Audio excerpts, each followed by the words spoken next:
চলুন ফিরে যাই আমাদের আজকের অতিথি অভিনেতা শাহরিয়ার সজীবের কাছে। আবারও ফিরে এলাম আপনার কাছে এবং যেটি বলছিলাম যে একজন সৎ পুলিশ অফিসারের চরিত্রে আপনাকে দেখা গেছে ব্ল্যাক মানি ওয়েব সিরিজে। রায়হান রাফি পরিচালিত ওয়েব সিরিজটি সাম্প্রতিক সময়ে বেশ ভালো আলোচনার কেন্দ্রবিন্দুতে এসেছে, কেননা এখানটায় অনেক স্টার কাস্ট ছিল এবং সেই সাথে গল্পটাও একটু ভিন্ন ধর্মী বলা যায়। এই ছবির একটা আকর্ষণ ছিল রুবেল ভাই, আমাদের মার্শাল আর্ট রুবেল ভাই। উনি তো বহুদিন ফিল্মে কাজ করছেন, তো উনি কখনো ওটিটিতে কাজ করেন নাই। তো ওটিটিতে কাজ করানোর প্রথম এটা হচ্ছে এটা, তো সেটা নিয়ে আমরাও একটু এক্সাইটেড ছিলাম যে ওনার সাথে কাজ করব। তো অভিজ্ঞতা খুবই ভালো এবং টোটাল সিরিজটা আমরা রাতে শুট করেছি, আমাদের দিনে শুট ছিল না, আমাদের সন্ধ্যার সময় কল থাকতো। ব্ল্যাক মানি বলেই কি রাতের সিন সবকিছু? গল্পটাই এমন আসলে যে বেশ একটা থ্রিল আছে এর মধ্যে, মানে শুরু থেকে তো স্বাভাবিক বোঝার উপায় নাই কি হচ্ছে না হচ্ছে, কিন্তু একে একে হচ্ছে ক্যারেক্টার ঢুকতে থাকে। একটা সিরিজে যেটা হয়, যেটা আগ্রহ তৈরি হতে থাকে দেখতে দেখতে যে কী হয় এরপরে, কী হয় এরপরে। তো যেটা হচ্ছে আমাদের সিরিজটাও সেম ওই আপনার ওই আগ্রহ আস্তে আস্তে ডেভেলপ হয়। তো এখানে রুবেল ভাই, পূজাচেরি, সুমন ভাই, পাবেল অনেকেই ছিল। রুবেল ভাই কিন্তু অনেক দিন পরে আসলে ফেরা, উনি দীর্ঘদিন অভিনয় থেকেই দূরে ছিলেন। সিনেমাও বহুদিন হচ্ছে না, সবাই জানে বিষয়গুলো। তো ওটিটিও এটা মনে হচ্ছে প্রথম। তো আমারটা মজার অভিজ্ঞতা হলো, আমি শুধু জানতাম না রুবেল ভাই আছে এখানে। তো আমার যখন বলা হলো যে আপনি আর রুবেল ভাই একসাথে যাবেন, তাই আমি বললাম রুবেল ভাই, আচ্ছা আচ্ছা কোন রুবেল? হ্যাঁ কোন রুবেল? তো আমি ভাবলাম যে আহমেদ রুবেল, আমি তো নাই, তো কোন রুবেল আমি বুঝতে পারছি না। তো আমাকে ফোন দিয়ে বললো ভাই গাড়ি আসছে, রুবেল ভাই বসা, তাড়াতাড়ি করতে হবে, উনি যদি মাইন্ড করবে রুবেল ভাই তো চিনতেই পারছে না রুবেল ভাই কোন রুবেল ভাই। তো যেই গাড়ি আসলো আমার বাসার এখানে, তা আমি নামলাম, তো গেট খুললো, দেখুন আসসালামু আলাইকুম, ভালো আছেন? আমি তো আরে আপনি, হ্যাঁ হ্যাঁ আমি কাজ করবো আপনাদের সাথে। সৈয়দপুর এখান থেকে গেলাম এবং পুরো জার্নিতে ওনার বিভিন্ন সিনেমার গল্প, তারপরে ধরেন উনি মার্শাল নিয়ে কাজ করেন সেটা নিয়ে গল্প। তো উনি খুবই ভালো মানুষ, শুটিং করেও অভিজ্ঞতা খুব ভালো। আর রায়হান রাফির ভাইয়ের সাথে তো কাজ এর আগে তুফান সিনেমায় কাজ করেছিলাম, সামনেও কাজ করার কথা আছে। তো তার মানে তুফান 2 আসছে, আগে আরও কিছু আসতে পারে, সেটা আসলে অফিসের উনিই বলবে। তো ওনার সাথে কাজের অভিজ্ঞতা খুব ভালো, উনি আসলে ছেড়ে দেন, আপনাকে চরিত্রটা বুঝিয়ে দিয়ে ছেড়ে দেন, এরপর আপনি করতে থাকবেন। যদি কখনো মনে হয় যে আপনি বেশি যাচ্ছেন, উনি সুন্দরভাবে কমিয়ে দেয়, যদি কম যাচ্ছেন আস্তে করে একটু পুশ করে। বর্তমান সময়ে রায়হান রাফির সিনেমার একটা আলাদা রকম ক্রেজ থাকে এবং তার সিনেমাগুলোতে অনেক স্টার কাস্ট দেখা যায়। তার সিনেমায় শাকিব খান থেকে শুরু করে আমাদের মানে যাদেরকে আমরা এক্সপেক্টও করি না, অনেকদিন ধরে পর্দায় দেখি না, এরকম মানুষকে আমরা আসতে দেখেছি। তো সবকিছু মিলে যে এত স্টারদের সাথে কাজ করা এবং বর্তমান সময়ের আলোচিত একজন পরিচালক রায়হান রাফি, তার সাথে কাজের পুরো ব্যাপারটাতে সব থেকে বড় চমক আপনার জন্য কি ছিল? উনি এমনভাবে টুইস্ট ক্রিয়েট করেন যেটা হচ্ছে আপনাকে যে ওনার পরবর্তী কাজ দেখার আগ্রহ তৈরি করবে। এবং আমি আমার এই ছোট্ট অভিজ্ঞতায় বলতে পারি, উনি প্রতিনিয়ত ভাবেন যে আসলে দর্শককে কীভাবে আসলে আগ্রহ তৈরি করা যায়, দর্শক কেন আমার মুভি দেখবে, কেন আমার সিরিজ দেখবে, কেন ওই ফিল্ম দেখবে। উনি সারাক্ষণ ভাবেন এবং ওই শ্যুটের সময়ও উনি চিন্তা করতে থাকেন যে আচ্ছা একটু কী করা যায়, কী করলে ভালো হয়। এবং ধরেন কতবার করে নেয়, খুব বেশি নেন না, ওকে হয়ে গেলে বাস ডান। যেমন আমরা এই ব্ল্যাক মানিতেই প্রথম যে শটটা আমি দিচ্ছি, উনি মনিটরে দেখে বলছেন যে সজীব ভাই আপনি একটু ডানে যে একটু চমকে তাকান, মানে উনি দেখতে থাকেন। হয় কি ওনার ওই কান খাড়া রাখলে হয় কি দেখা অনেক অ্যাক্টিং আপনার 50% হয়ে যায়, কারণ হচ্ছে উনি আপনাকে সিন দেখে বলে দেন। অনেকে আছে না, ধরেন আপনার সিন শেষ তারপরে বুঝায় বললো যে আচ্ছা এটা আপনি এটা করেন, তা আবার শটে গেলাম। তো উনি ওই সুযোগটা নিয়ে নেন যে শটের মাঝে যদি দেখেন যে একটা গ্যাপ থাকে, উনি আস্তে করে একটা শব্দ বলে দেন, যেটা আমার তখন হেল্প হয়। শুধু আমার ক্ষেত্রে না, আমি দেখলাম সবার ক্ষেত্রেই। তো এই জন্য হয় কি দেখা যায় যে আমি যেমন ক্যারেক্টারের মধ্যে আছি, উনিও ক্যারেক্টারের মধ্যে আছেন, নাহলে উনি বলতে পারতেন না যে এটা করেন ওটা করেন প্লাস গল্প।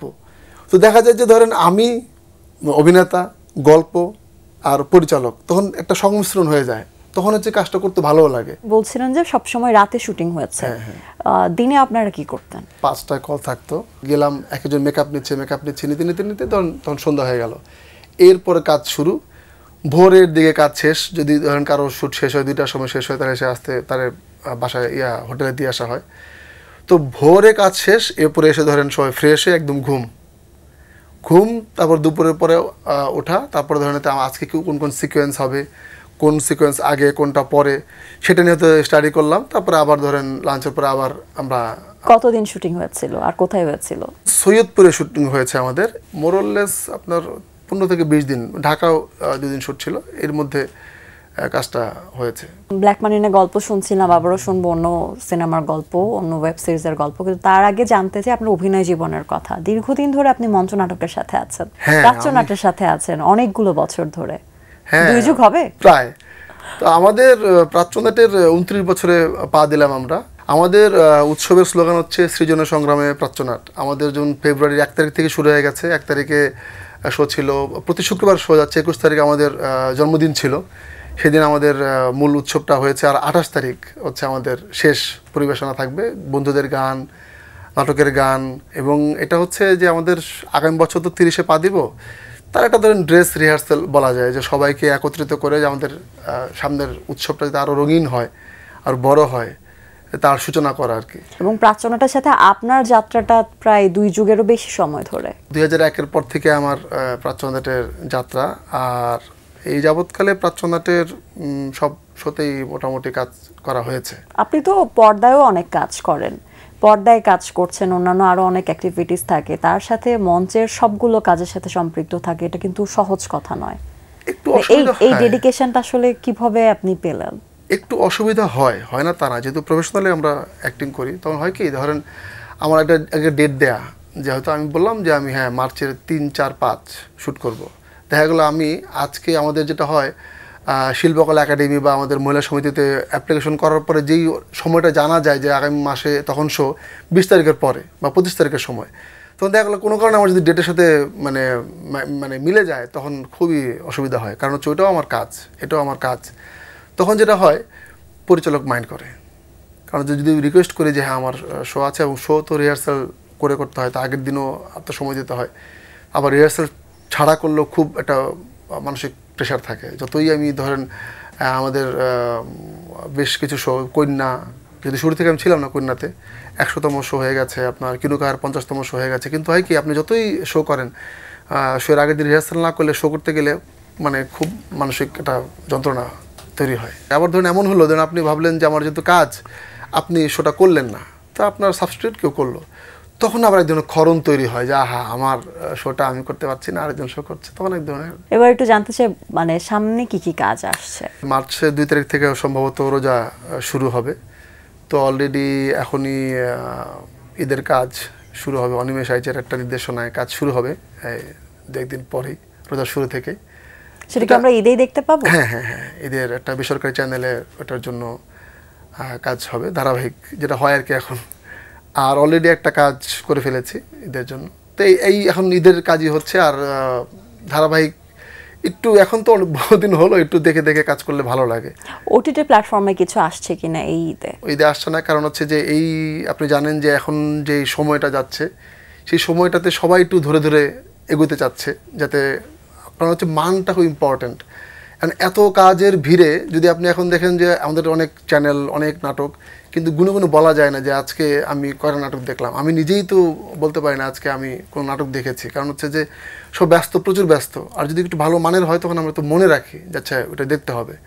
তো সেই কারণে দেখা যায় অনেক কাজের ভিড়ে আমরা মানে অনেক ধরুন বলে যদি হ্যাঁ চলো করি, আগে হয়তো করে ফেলতাম, চলন করি, কিন্তু দেখলাম ওগুলো আসলে ভালো হয় না। ওগুলো আসলে দেখা যায় যে চলন করিটা তখন দেখা যায় যে প্রিপারেশনটা না হলে ভালো, তখন কাজের সময় ভালো হয় না। তো এখন হচ্ছে যে ওই সময়টা এসে গেছে যে আসলে আর ওই চলন করি বলে শুরু করে ফেললাম, আর দর্শক দেখে ফেলবে, ভালো হয়ে যাবে, ভালো হয়, 2টা ভালো হয়ে যায়, কিন্তু 10টা ভালো হবে না। গল্পটা এখন হচ্ছে ইম্পর্টেন্ট। এখন গল্পটাই আপনি পাবেন না। আপনি দেখবেন যে অনেক কাজ আছে, দেখবেন যে অমুক স্টার হয়তো আছে, অমুক স্টার হয়তো আছে, বা অমুক ভালো অভিনেতা আছে। গল্পটা খুব জরুরি। আপনি গল্পটা না বলতে পারেন, আপনি যদি ওই জায়গাটা টাচ করতে না পারেন, মানুষ দেখবে না। হুমায়ুন আহমেদ দেখবেন যে আপনার মধ্যবিত্তের বা উচ্চবিত্তের সবার ঘরে চলে যেত, সবার মনে হতে হ্যাঁ এটা আমার গল্প, হ্যাঁ এটা আমার, এটা হয় আমি তো এরকমই, যে বাবা হয়তো এরকমই, নীলা হয়তো এরকমই, বাড়ির চাকরটা হয়তো এরকমই। এবং হয়তো আমি ভাবতামও যে হ্যাঁ আমার রূপা আসবে, এইভাবে রূপা আসবে, হয়তো আমার চাচা হয়তো মিসির আলী, বা আমি হয়তো হিমু। কিন্তু এখন এমন কোনো ক্যারেক্টার গল্পের এমন ওই জায়গাটা যায় না যে আমি ভাবতে পারি যে হ্যাঁ এটা আসলে আমি।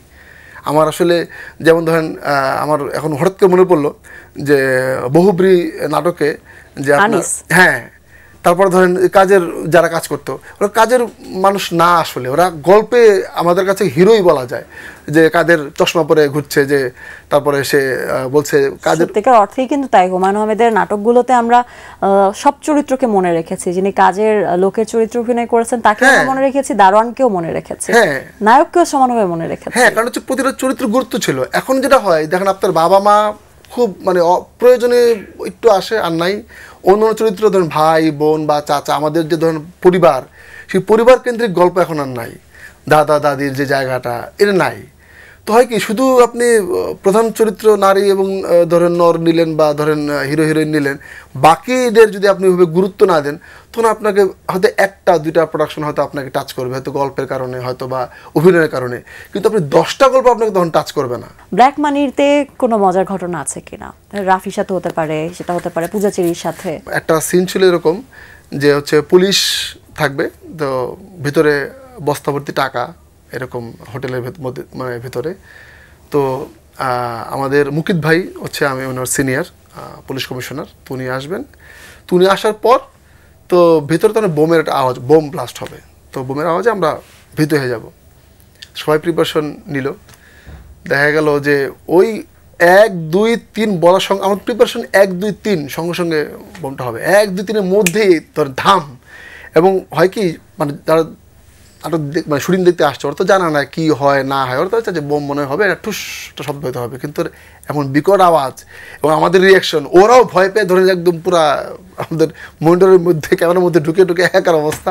তখন আবার সব সেট করে, এখন অনেক হিউজ মানুষ। আসলে বোমের অ্যারেঞ্জমেন্টটা কিভাবে হয় এটা আমি কখনো দেখিনি, একটু বলেন আমাদের। আমাদের ওইখানে তখন ফাইট ডেট আরমান উনি ছিলেন, উনি ধরেন হয় কি একটু মানে মানে ধরেন জন্নাকে একটা গুলি লাগার জন্য এখানে একটা ইলেকট্রিক, যদিও আমাদের অনেক পুরনো আমলের আমরা আসলে ব্যবহার করি, সত্যিও খুব দুঃখজনক, আমরা সময়ের সাথে সাথে আগাতে পারি নাই। তো হয় কি ওখানে যখন সুইচের একটা ঘর্ষণ হয় তখন এখানে ঠাস শব্দ হয়, তখন আপনিও কি শক খান তখন? না, আমি যদি পুলিশ আমি গুলি করি, আমি গুলি খাইনি, খুব ভাগ্য ভালো। ওটা দেখে খুব ভয় লাগতো, যা যদি এমন হয় যে যদি কোনো কারণে ধরেন ছিলে যায় বা দুর্ঘটনা ঘটে, কিন্তু ওরা এত এক্সপার্ট যে আসলে মানে মুহূর্তেই ঘটনা ঘটে যায়। যা পুলিশ ছিলেন, ঘুষখোর পুলিশ ছিলেন না ভালো পুলিশ ছিলেন? খুবই ভালো পুলিশ, খুবই ভালো পুলিশ। সৎ পুলিশ অফিসারের ইন্টারভিউ নিলাম, আড্ডা দিলাম, খুব ভালো লাগলো। চরিত্রের নাম ছিল খুব সম্ভবত মুরাদ। মুরাদ, হ্যাঁ মুরাদ। তো মুরাদের সাথে আড্ডা খুব ভালো ছিল, একজন অভিনেতা শাহরিয়ার সজীবের সাথে আড্ডাটাও খুবই দারুণ ছিল। আপনাকে অনেক ধন্যবাদ আজকের এই আয়োজনে আসবার জন্য। সবশেষে দর্শকদের উদ্দেশ্যে যদি কিছু বলার থাকে। কাজ না দেখেন তাহলে বুঝতে পারবেন না ভালো কাজ কোনটা মন্দ কাজ কোনটা, আর তারপর যদি আপনারা বুঝে ফেলেন যে হ্যাঁ এগুলো মন্দ কাজগুলো দেখবো না, তখন মন্দ কাজ আর হবেই না, তখন ভালো কাজের দিকে আমরা এগিয়ে যাব। আর দিন শেষে ভালো কাজই টিকে থাকে, মন্দ কাজ টিকে থাকে না। প্রিয় দর্শক, এতক্ষণ কথা হচ্ছিল অতিথির সঙ্গে, এবার সময় হলো বিদায় নেবার। আমাদের অনুষ্ঠান সম্পর্কে আপনার যে কোনো মতামত পরামর্শ জানাতে লিখুন এই ঠিকানায়। প্রযোজক Din Protidin, Bangla vision, Noor tower, 110 Bir Uttam CR Dutta road, Dhaka 1205, phone 96320304। আমাদের ইমেল অ্যাড্রেস dinprotidin@banglavision.tv। সাহিত্যিক ও চিন্তাবিদ মোতাহার হোসেন চৌধুরীর একটি উক্তি বলে বিদায় নেব আজ। তিনি বলেছেন, লাইব্রেরি সৃষ্টির ব্যাপারে যে জাতি যত বেশি অগ্রসর, জাতীয় কল্যাণ সৃষ্টির কাজে সে তত বেশি অগ্রসর হতে পেরেছে। প্রিয় দর্শক, সবাই ভালো থাকুন, সুস্থ সুন্দর থাকুন। আজ সারাটা দিন সবার জন্য শুভ ও কল্যাণময় হোক।